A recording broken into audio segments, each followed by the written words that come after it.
के उसूर ब्लॉक में बसे करेगुट्टा पर्वत की तलहटी पर एक गांव है, उसूर। एक ऐसा गांव जहां अब भी नक्सलवाद की छाया है, लेकिन इसी गांव की एक 62 वर्षीय महिला की जिंदगी में हाल ही में एक ऐसी रोशनी आई जिसने अंधेरों को पीछे छोड़ दिया। शम्मी दुर्गम एक आम लेकिन साहसी महिला, जिनके जीवन में संघर्ष ही उनकी स्थायी साथी रही। 15 साल पहले उनके पति का बीमारी से निधन हो गया। तब से वे अकेले अपने 2 बच्चों को खेतों में काम करके पालती रहीं। न घर सुरक्षित था, न रातें चैन से कटती थीं। कीड़े मकोड़ों और जहरीले जंतुओं से भरा वह कच्चा घर जहां हर पल डर का साया था। लेकिन 15 मई का दिन उनके जीवन में एक नई शुरुआत लेकर आया। घलगम सुशासन तिहार में जब मुख्यमंत्री विष्णुदेव साय पहुंचे तो शम्मी दुर्गम को प्रधानमंत्री आवास योजना के तहत बने पक्के घर की चाबी सौंपी गई। और तब उनकी आंखें भर आईं। एक छोटे से घर की चाबी उनके लिए किसी महल से कम नहीं थी।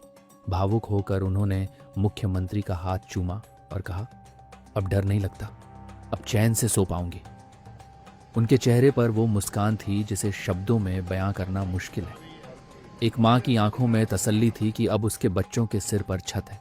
एक महिला की आत्मा से निकला धन्यवाद जो पूरे गांव के मन को छू गया। यह सिर्फ एक घर की कहानी नहीं, ये आशा, सम्मान और सम्मानजनक जीवन की कहानी है।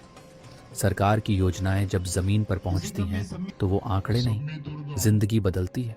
और यही बदलाव दिखा बीजापुर के उसूर गांव में, जहां अब भी बंदूक की गूंज होती है, लेकिन अब उम्मीद की भी आवाज उठने लगी है। बीजापुर जिले के उसूर ब्लॉक में बसे करेगुट्टा पर्वत की तलहटी पर एक गांव है, उसूर। एक ऐसा गांव जहां अब भी नक्सलवाद की छाया है, लेकिन इसी गांव की एक 62 वर्षीय महिला की जिंदगी में हाल ही में एक ऐसी रोशनी आई जिसने अंधेरों को पीछे छोड़ दिया। शम्मी दुर्गम एक आम लेकिन साहसी महिला, जिनके जीवन में संघर्ष ही उनकी स्थायी साथी रही। 15 साल पहले उनके पति का बीमारी से निधन हो गया। तब से वे अकेले अपने 2 बच्चों को खेतों में काम करके पालती रहीं।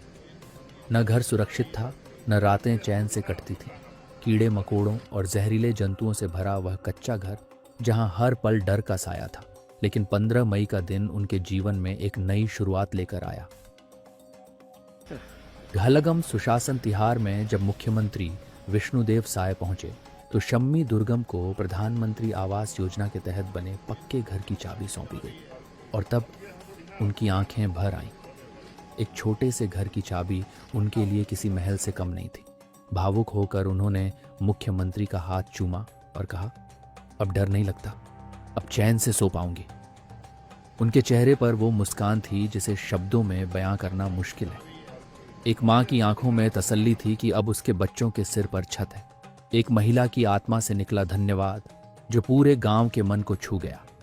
यह सिर्फ एक घर की कहानी नहीं, ये आशा, सम्मान और सम्मानजनक जीवन की कहानी है।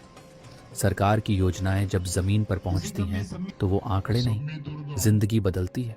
और यही बदलाव दिखा बीजापुर के उसूर गांव में, जहां अब भी बंदूक की गूंज होती है, लेकिन अब उम्मीद की भी आवाज उठने लगी है।